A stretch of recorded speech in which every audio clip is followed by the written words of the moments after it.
Saturday the 29th of April, and welcome to our Saturday evening news programme, coming to you live from the heart of Wyke Regis. And in the news this week, Dorset remains the 6th safest area in the country after experiencing a rise in crime markedly lower than other parts of England and Wales. The Office for National Statistics released data on Thursday the 27th of April, which shows that overall crime rose by 3.7% in Dorset during the 12 months to the 31st of December 2022. This increase is significantly less than the national average of 8.5% and puts Dorset as the 6th safest area in the country. A rise in crime was expected, in part due to these statistics being compared to the same time in 2021, when crime fell as a direct result of the national and regional COVID-19 lockdowns. During this latest period, public order incidents fell by 6.9% compared to a national rise of 2.8%. Racially or religiously aggravated offences saw a significant reduction of 21.7% during this latest period compared to the national decrease of 2.4%.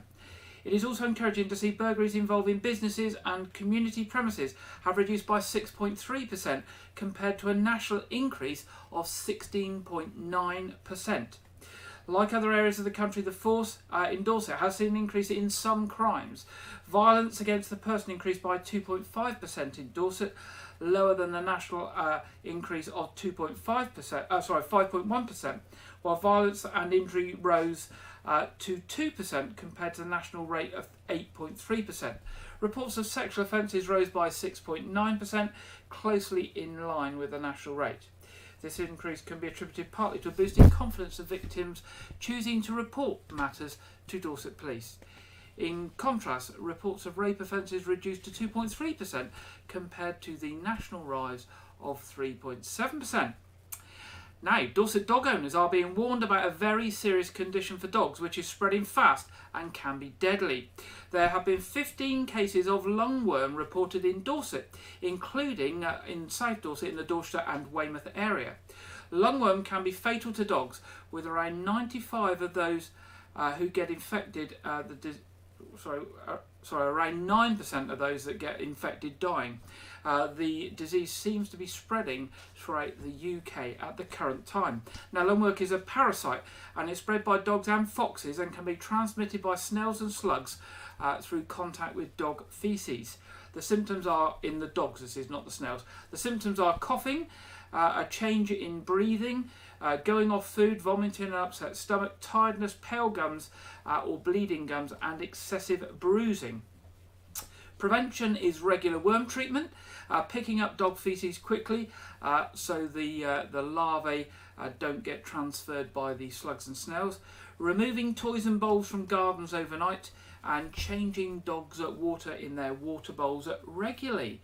So do take care of your dogs and watch out for that lungworm. Of course, the advice is, if you are concerned about your dog at any time, do get the advice of a vet. To celebrate 5 years since opening, the Shire Hall Museum in Dorchester is offering a special entry offer to visitors on Monday the 1st of May. That's this Monday coming up. Shire Hall Museum brings over 200 years of history to life with interactive galleries, immersive cells and the impressive historic courtroom. There is something for everyone at the museum. On Monday the 1st, to celebrate 5 years since the museum opened its doors to visitors, adult day tickets to the museum will be just £5 and children get in free. Shire Hall holds an important place in the history of Dorset and nationally. During its time as Dorset's courthouse, Shire Hall saw everything from the 1834 trial of the Tolpuddle martyrs to the 1856 trial of Martha Brown, who it is said inspired Hardy's to write Tess of the D'Urbervilles, as well as child perpetrators and American GIs tried during the Second World War. Nina Corey, who's the director at Shire Hall Museum, said everyone at Shire Hall Museum is excited to be celebrating our 5th anniversary. So much has happened in the 5 years since we've opened, with a lot of challenges being thrown our way. Our incredible team of staff, volunteers and trustees have worked hard to steer the museum through difficult times and get us where we are today. Now, the Shire Hall Museum first opened on the 1st of May 2018 following extensive restoration work in the building. As part of the development project, extensive work was done to ensure the accessibility of the museum for all visitors, with lift access running throughout the entire building. Now, for more information about visiting the museum, go along to their website, shirehalldorset.org. shirehalldorset.org. Now, Portland Port has seen its largest number of passengers on one cruise ship in one day this week, with 5,000 passengers coming into port on the MSC Virtuosa that you can see on the screen now. The previous maximum number of passengers on one cruise was 3,500. The MSC, I'm going to get that wrong every time I say it, the MSC Virtuosa is just one of 18 cruise liners that will come into Portland Port between now and the end of May. And this year, Portland Port will see cruise liners bring in around 130,000 passengers into Portland. When the cruise liners come in, a fleet of coaches ferry them into Weymouth and other local places of interest. So they do bring a lot of people and a lot of business into the town. Now, more than 75,000 people in Dorset are eligible for a COVID-19 booster jab this spring, and appointments are available to book now. Over 75s, people aged 5 and over who have a weakened immune system, and older adult care home residents are all entitled to a free vaccination to protect themselves from the virus. Dorset's vaccination teams have begun administering spring booster doses at clinics across the county, with appointments available through April, May and June. Eligible residents will receive a message from the NHS reminding them to book an appointment via the National Booking Service or by calling 119. And if you think you should be eligible for a vaccine but have not been invited to have a jab, you can check online or self-declare via the National Booking Service. Excuse me. If an appointment isn't available locally, please check where the vaccination centres are on www.dorsethealthcare.nhs.uk/COVID-19 vaccination service and try again at a later date. There's constantly additional appointments being added to the schedule all the time. Now, Paul Bolton, Clinical Service Manager for the Dorset COVID-19 Vaccination Service, said appointments are bookable across the county at more than 30 clinics in community hospitals, pharmacies and some GP surgeries. Eligible residents will have easy access to the latest vaccine at a local clinic near them. We have capacity for everyone, and they have until the 30th of June to get a jab, so there's no need to rush, but it is important to book in advance. For further information on vaccinations, please visit nhs.uk and search for vaccinations. If you do not have online access, then you can call 119, that's the COVID-19 vaccination helpline, where you will receive support and help to book an appointment.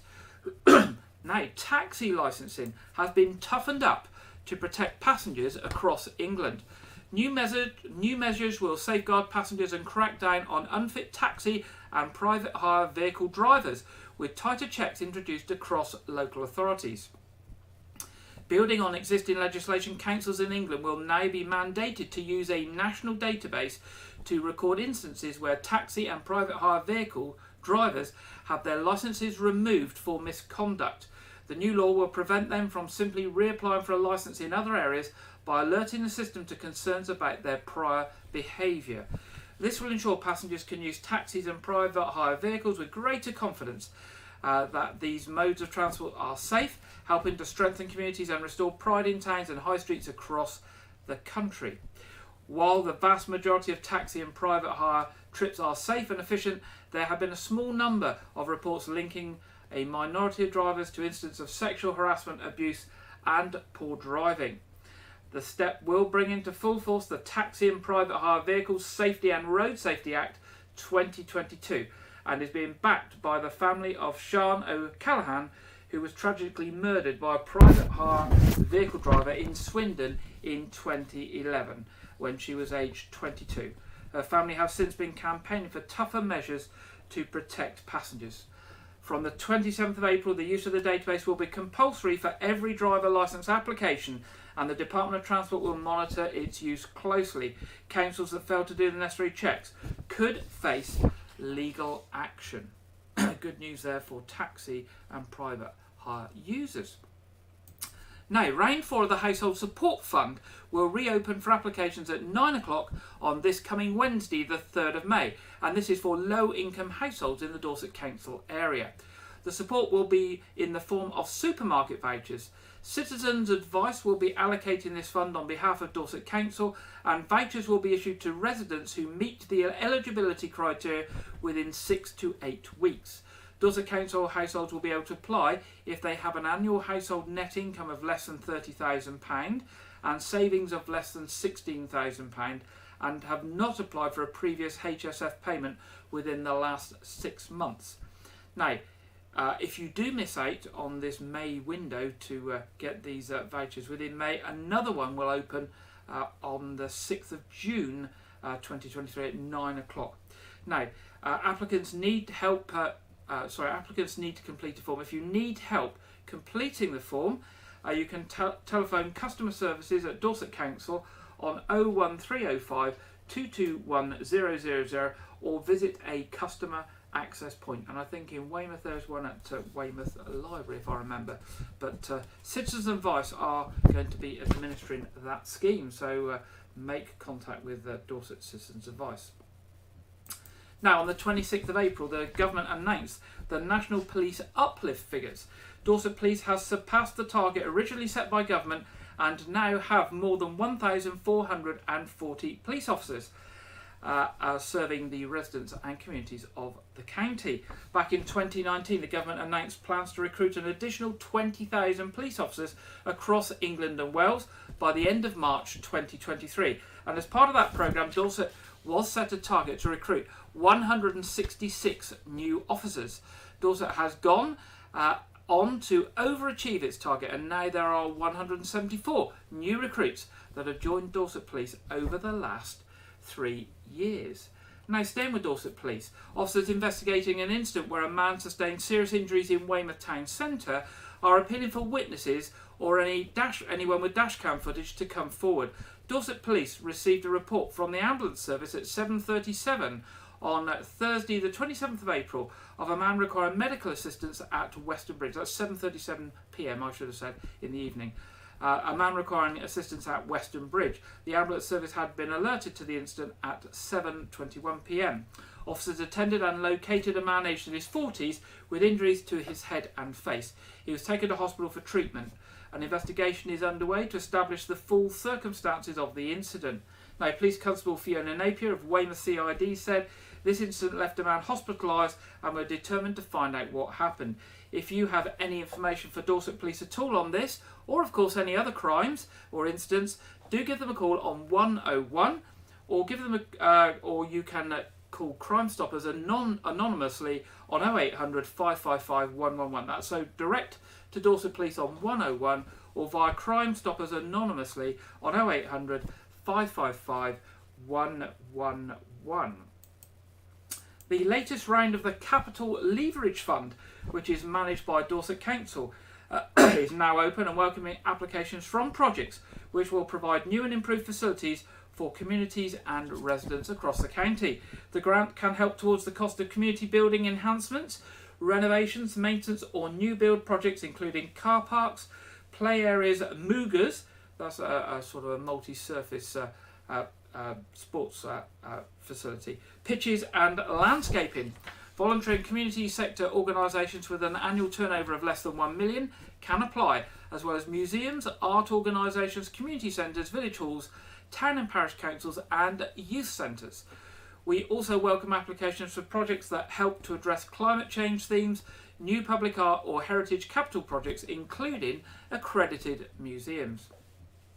You can apply for a capital grant of between £1,000 and £25,000 to fund up to 20% of your total project costs. Projects need to meet one of Dorset Council's priorities and at least one of their cultural strategy priorities. Applications can only be accepted via an online application, and you can find out about eligibility and how to apply on the Dorset Council website.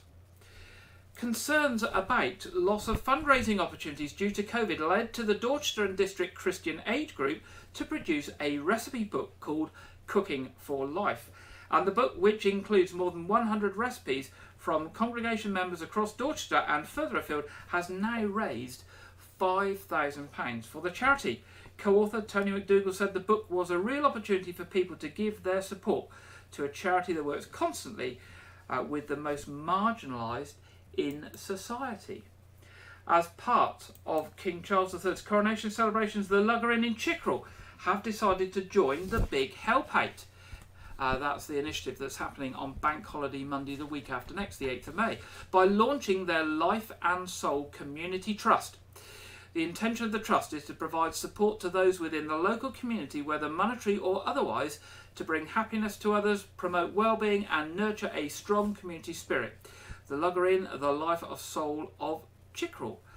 Liam Coles, owner of the Lugger Inn, said, "We are excited to launch our new community trust. In 2022 we were proud to win the Pub of the Year competition with the Dorset Echo, and we really wanted to give something back to our patrons. The well-being of our customers, family and friends is very important to us, and we wanted to formally set out our intentions to the community. We are now looking for volunteers to help with the community trust and to make a difference to our local community. Volunteers can maybe share a cup of tea, do a bit of shopping, or simply have a chat with their fellow neighbours. The Community Trust launch event will be held on Saturday the 27th of May, when the group will be hosting a day at the races, where local businesses will be able to sponsor horses and races, and customers will be able to dress up for a day at the races and place bets on favourite horses. All proceeds on that day will go towards the trust." The local offer is taking place. The local offer live is taking place between the 15th and 26th of May, and will feature a range of virtual events, activities, performances and workshops for parents, carers of children and young people with special educational needs or disability, providing greater awareness of the local opportunities that may be available to them.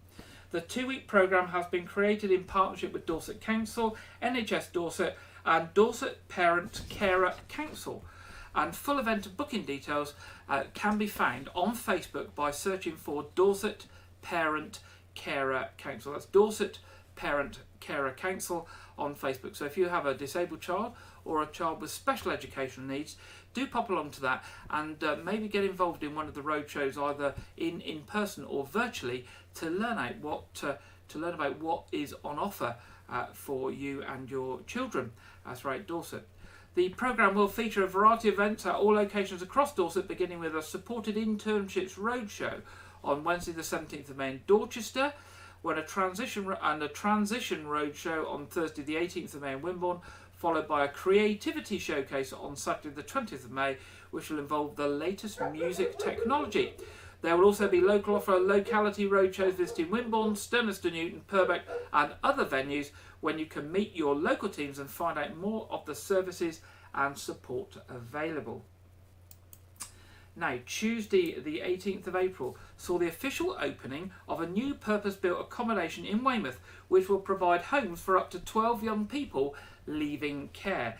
Young people will be able to stay there for up to 2 years to help them to get ready for living more independently, and the property will be supported by professionals from Dorset Council's Care Leavers scheme, as well as 2 peer landlords who live at the property. Now, you can see in the picture there peer landlord Shay, who took part in the official ribbon cutting ceremony and said at the time, "The building is wonderful and well located. So far I have been really happy living here and my job is going well."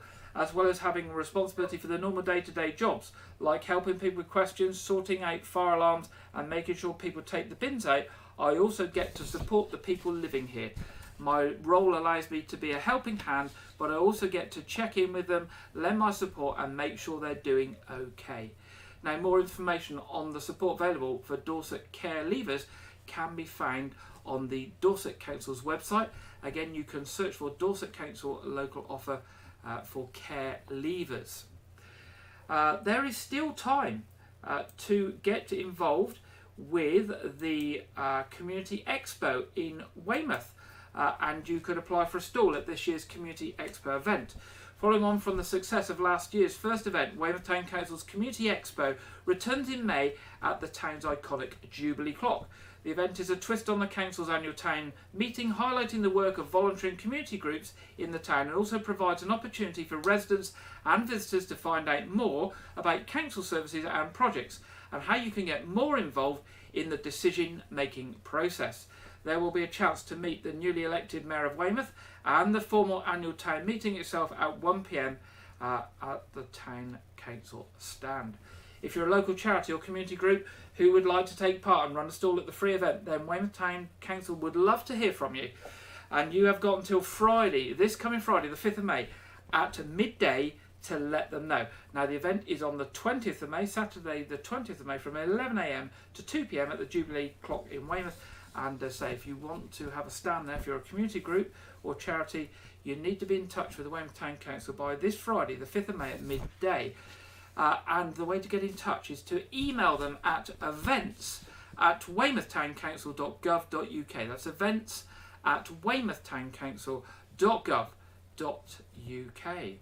And finally, in our headlines tonight, grants to help communities have been approved by Weymouth Town Council's Finance and Governance Committee this week on Wednesday, the 26th of April. They have approved 3 grants. The first one going to God's Green Fingers. It's a voluntary project at Tumbledown which aims to create and develop more growing space to provide 50% more healthy natural food and flowers to local food banks and distributors to vulnerable people locally, such as the Nest.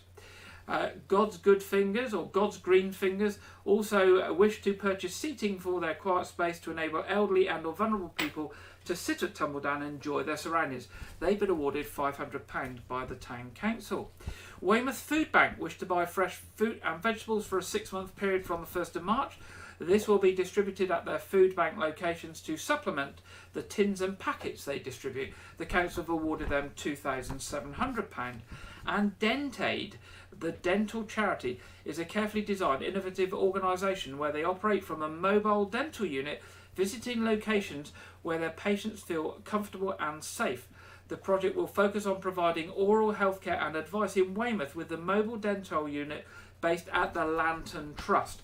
The funding will go towards 4 clinics next year, and they have been rewarded with £2,500. Now, if you're interested in the grants or receiving a grant, then do go along to weymouthtowncouncil.gov.uk and search for grants available for local organisations. Now, that's the end of our headlines tonight. Now, this week's first piece sees us hearing from Wayne at Everything Dorset. We haven't heard from Wayne for a while, and it gives us an insight into a local business based in Dorset, I think it's in Brewery Square, called FITT Chiropractic. Of course, going to the chiropractor is something, unfortunately, as we get older and get injuries, it's something we need to do. So here we go. We'll go over to Wayne and hear what he's got to say with Annabelle from FITT Chiropractic. Hello, this is Wayne from Everything Dorset, and today I'm in Dorset at Brewery Square. I'm here at Fit Chiropractors. I'm with the owner Annabelle, and she's going to tell us about her business here. So, Annabelle, how long have you been in business in Dorset for? So we opened in September 2020, just after the pandemic hit, so yes, it's like almost 3 years now. Excellent. So really nice swish premises you got here. So have you got a big team working here? Yeah, we are 11 of us in total. So we've got a combination of 4 chiropractors, we've got sports physio, does a lot of the exercise therapy based stuff. We've got a hypnotherapist, CBT, which is cognitive behavioural therapy, which as well she's a counsellor as well. And we've got an ear practitioner, so he does a lot of like wax removal from the ears and ear hearing screenings, as well as we've got a sports masseuse. So yeah, we're a good sort of multidisciplinary team. Fantastic. So do you need to do sort of, obviously doing things for the body, do you do things for the mind here as well? Yeah, absolutely. So Paula is our counsellor, many years, 20 plus of experience in working with mental health. She was a previous mental health nurse for the NHS. So yes, we definitely have a nice versatile group of us. Excellent. And what sort of licensing do you need to run a business like this? Have you got years and years of experience? Yeah, absolutely. So in order to be a chiropractor, you've got to be, in order to call yourself a chiropractor, we're governed by the GCC, which is our chiropractic governing body. And it does require a master's degree in undergraduate in health science, and then following through that chiropractic specific degree, which we all have. And yeah, absolutely many years of education to qualify. Excellent stuff. So in terms of people coming to see you, customers, is it for all ages? Do you have young people, old people? Yeah, so we treat babies as young as days, weeks old. So if they're born like ventouse or breech and have problems even latching on breastfeeding, we can treat the neck and we can help with that, as well as postnatal mums and prenatal. So we can treat women in pregnancy up to the last few days before they deliver. So yeah, we teach children, teenagers, particularly in this day and age with posture and devices. I mean, my oldest is 90, so yeah, it's all ages. Amazing, yeah, great stuff. And in terms of sort of booking and things like that, do you need a doctor's referral to come here, or can you just make an appointment? No, no need for a doctor's referral. Obviously, if there's any specific condition that you have, like you've had spinal surgery in the past, or if you have like spinal stenosis and you're particularly aware of a condition that you might have, we obviously recommend that you bring any documentation with you. We can liaise with your GP as well, so we can always get information if we need to with your consent. But no, straight in for your initial assessment, and then we can go from there. Okay, so your initial assessment, so how would you go about it? Would you go online and book it, or phone you? How did it Yeah, normally so we have a brilliant online booking system. You can book online and get yourself booked at any point with any one of your practitioner of choice, or you can phone us here at the clinic, and we can get you booked in straight away for the initial. Amazing. And do you work with any sort of local teams or anything like that? The problems they might have? Yeah, absolutely. So we're very supportive of all teams in the Dorset region. We work with football teams, various ones, powerlifters, we work with bodybuilders, and very supportive of different charities in the community. A lot of golfers. We work with the local golf came down Weymouth Golf Club. So we're very supportive of teams, sport therapy. Excellent. And one last question, who's your friend to your left? My friend, this is Frankie. He's been with me since before I graduated actually. I learned on him many moons ago. We won't say how long ago.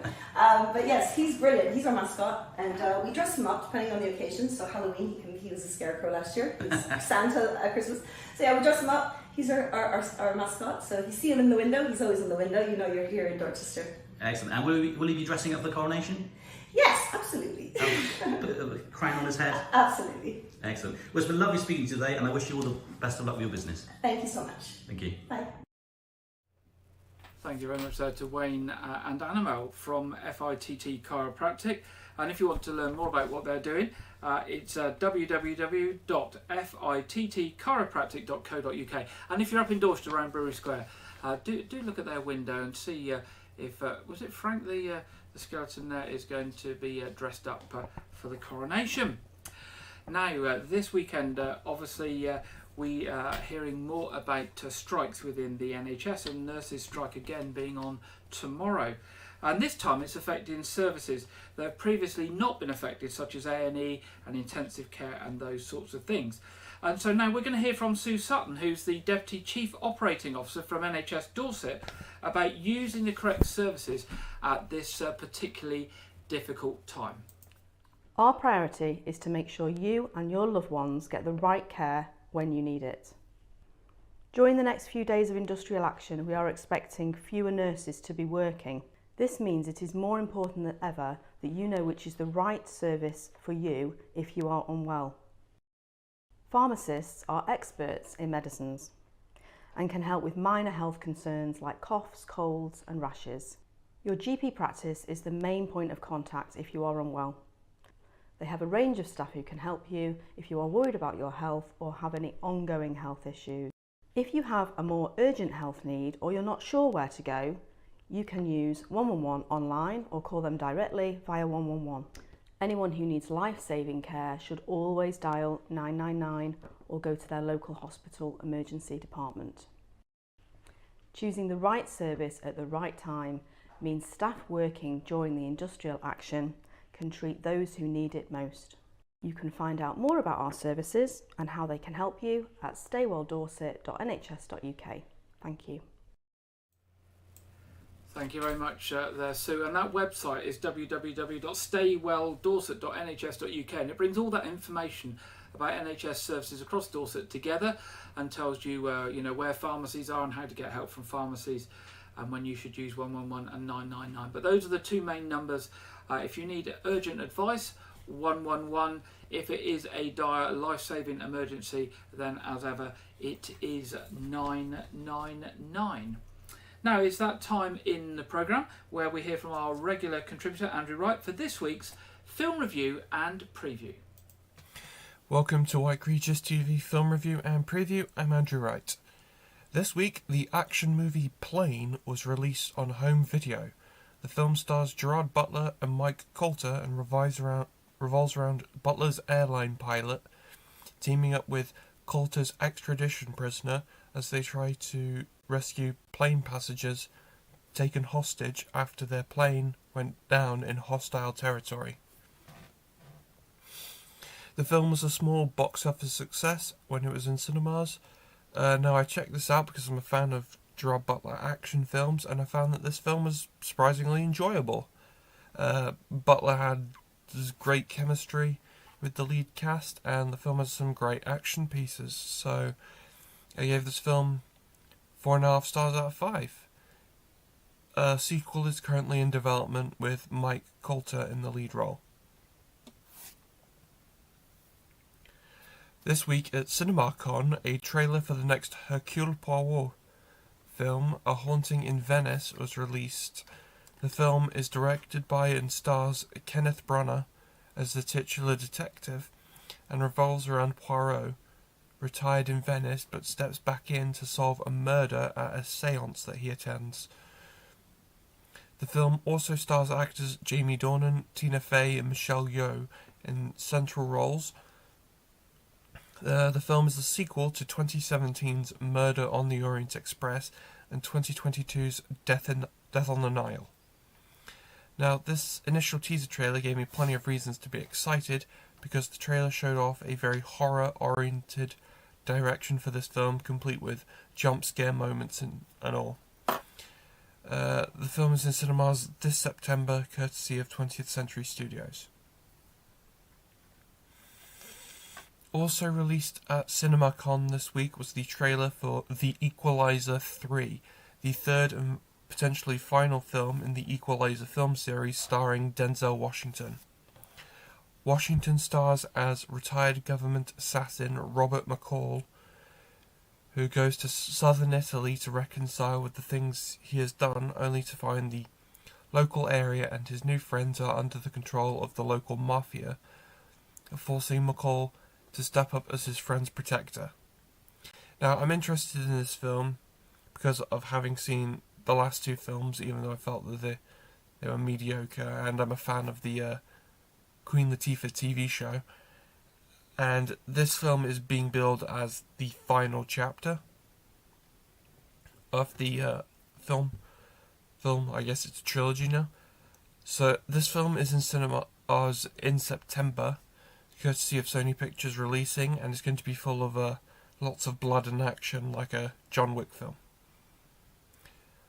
Another trailer released at CinemaCon was the second trailer for The Flash, a superhero film starring Ezra Miller as Barry Allen, a police forensic investigator from Central City, and a member of the Justice League who can move at superhuman speeds using the Speed Force. The film revolves around Barry travelling back in time to stop his mother's murder, trapping him in an alternate reality without metahumans and having to team up with his younger self, Michael Keaton's Batman, and the Kryptonian castaway Supergirl in order to save the world from a restored General Zod. Now, this film is being widely praised by new studio head James Gunn, as well as people who saw the in-progress cut at CinemaCon, but based on both trailers, I'm convinced that the movie is going to be a disaster. The film is in cinemas on June 16th, courtesy of Warner Brothers Pictures.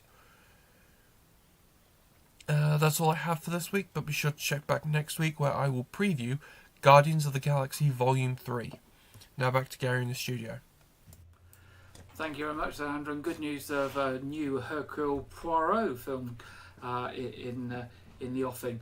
Lots of people like those sort of murder mysteries, don't they? And Andrew there mentioned the trailer for The Flash, and now The Flash is out in cinemas in the UK from the 15th of June from Warner Brothers Pictures, and we have got that trailer for you now.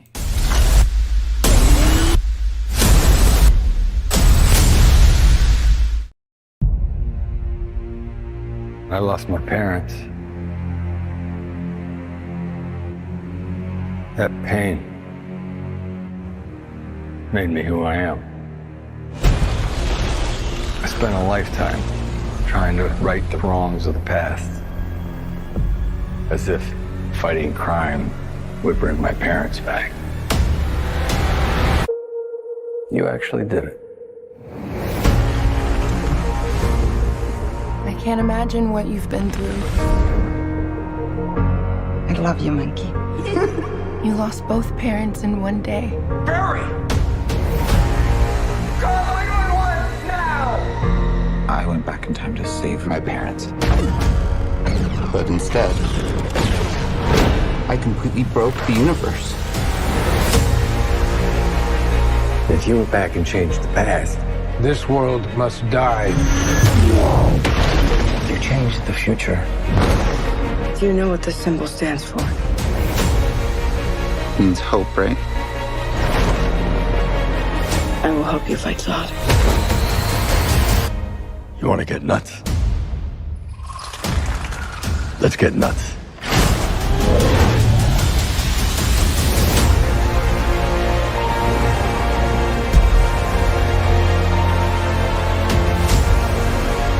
I have to undo what I did. These scars we have make us who we are. I'm not meant to go back and fix them. Don't let your tragedy define you. What did you do?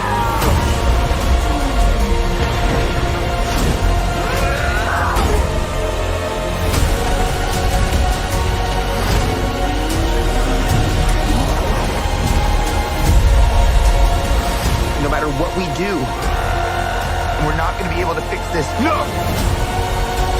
Nobody dies!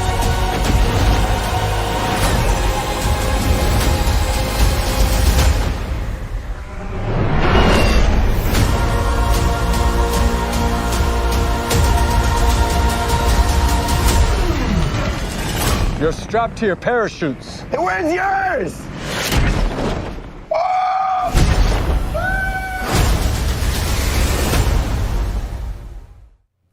There we go, that's The Flash in cinemas from the 15th of June, and it's from Warner Brothers. And we'll be back to Andrew next week. Now, let's see what the weather has in store for us this weekend as we go to the Met Office for our national weather forecast, which this week is presented by Marco Patagna. If I can find it, hang on, Marcus, here we go.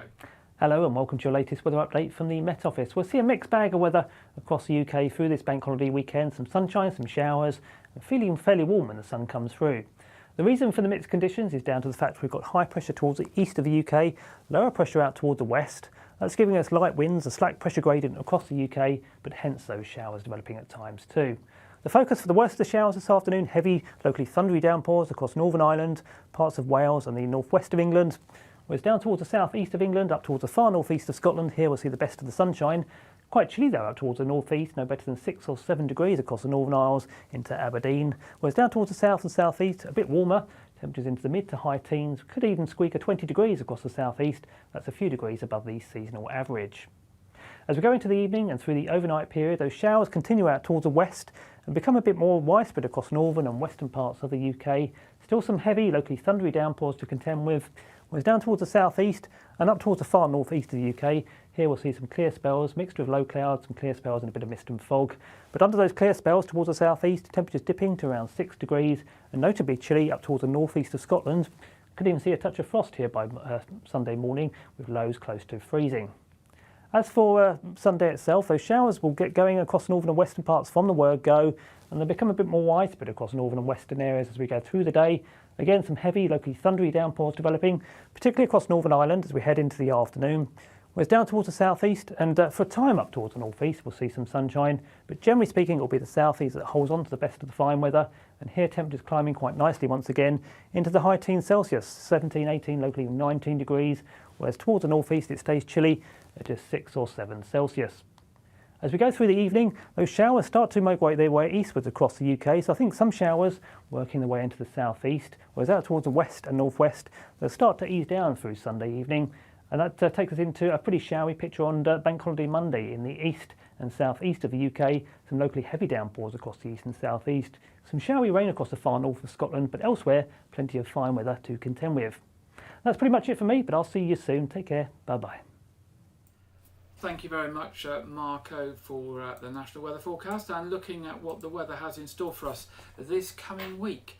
The good news is there's a few less blue raindrops this week. So it looks like we might get some showers tomorrow, but Bank Holiday Monday looks like it will be dry and sunny spells and maybe a bit overcast throughout the week, but certainly some dry days. So let's keep our fingers crossed for Bank Holiday Monday, and quite mild, but those temperatures can still drop at night time as ever. So if you've got plants out in the garden or in the greenhouse, just make sure that they're going to be warm enough at night. Moving to our What's On, Weymouth Pavilion, the complete works of William Shakespeare is on the 4th of May, that's this coming week. 5th of May, the Eurythmics Experience. 6th of May, the Sensational 60s Experience. Then turning to the following week, 11th of May, the New York Bee Gees. 12th of May, Genesis concert. 13th of May, a tribute to Amy, that's a tribute to Amy Winehouse. And 19th of May, the Bowie Experience. As ever, box office online is weymouthpavilion.com or on the telephone 01305 783 225. Now, next weekend sees the coronation weekend, and in Wyke Regis here we have the big coronation celebration on Sunday the 7th of May from 12 noon to 5 p.m. in the grounds of All Saints Church, Wyke Regis. It's an event for the whole community. Entry to the event is free. There will be brass band, there will be a barbecue, a bar, teddy zip wire, tower tours, church tours, and quizzes and competitions. There's a make your own crown competition with prizes, and of course everybody's welcome to come wearing appropriate costume if they wish. The only things that are charged for are like the zip wire, etc., but you can book places for the tower tours and the church tours. They're £5 a head, and you can book those online at www.parishofwykeregis.com/events. As we say, access to the grounds are free, and you'll be able to buy a beer or a hot dog or whatever, or bring your own picnic and just have a sit there and listen to the brass band. The Nothe Fort. This weekend it's Art at the Nothe Fort, a pop-up Artway event. Next weekend they have their Coronation Festival from the 6th to the 8th of May. On the 13th and 14th of May their classified bunker is open again for guided tours. And on the 10th of June, 5 p.m. to 10 p.m. they have a silent disco. And there is much ado about nothing presented by This Is My Theatre on the 2nd of August at 7 o'clock. And as mentioned last week, there's a car boot sale being organised in aid of Weymouth Lifeboat at Bagwell Farm on Sunday the 14th of May. Pitches are £5 for cars. For more information, search for Bagwell Farm Car Boot Sale on Facebook. The next thing coming up for Arts Reach is Living Spit, presenting One Man and His Cow. That starts on the 12th of May. More details on the Arts Reach website, artsreach.co.uk. Regular church services in Wyke tomorrow, 8 o'clock at All Saints Church, 9:30 at All Saints Church, and 11 o'clock at St Edmunds. And of course, our quiz programme is on tonight at 7:30, with the stream going live about 7:20 to make sure that you can find it and get yourself comfortable. That is open to anyone, it's free of charge, and all are welcome to join us for our regular Saturday night quiz. Now, looking at traffic and travel, there are planned engineering works in the Castle Carey area this weekend, and that is affecting GWR train services. The good news is that the only trains stopping at Castle Carey on that line are the ones from Weymouth, and that will be the case from the 30th of April through to Wednesday the 3rd of May. Now, also, GWR are laying on an extra lot of trains next weekend for the King's coronation. They are putting more trains on. They think that a lot of people will be going to London. They're expecting 1.2 million people to line the streets of London on Saturday the 6th. Interestingly, South West Railways are not laying on any extra trains. They're just doing their regular Saturday service. But the general advice is to travel early. Services could be very, very busy So if you are going off to view the coronation in London, to line the streets, travel early to be sure of getting a place. On this weekend through to the 1st of May, on South West trains, there are bus replacement services again in the Reading, Woking, Basingstoke, Andover and Winchester area, so you may have to hop off and use a bus. Roadworks in the area, still the works going on at Gloucester Mews behind the seafront. Roadworks likely to cause disruption, those with traffic lights or traffic control, coming up Wyke Road. Portland Beach Road this week will have roadworks with traffic control. The work at the junction of Lane House, Rocks Road and Fremantle Road carries on, currently notified until the end of May. And also works coming up on Radipole Lane and on various areas of Dorchester Road. So there we go. Now that brings us to the end of this week's programme. Thank you very much for joining me. Do keep in touch. If you're doing something for the coronation, do let us know. We would love to know. news@wykeregis.tv or any other fundraising events or any other community events coming up. Do let us know and we will share those with the people of Wyke, Weymouth and beyond. I hope you have a good weekend. The sun is still out here at 6:46 on a Saturday evening. Let's hope tomorrow isn't too bad and Monday is good as a bank holiday Monday as well. I hope you have a good week and I look forward to being with you next Saturday at 6 o'clock. Good night.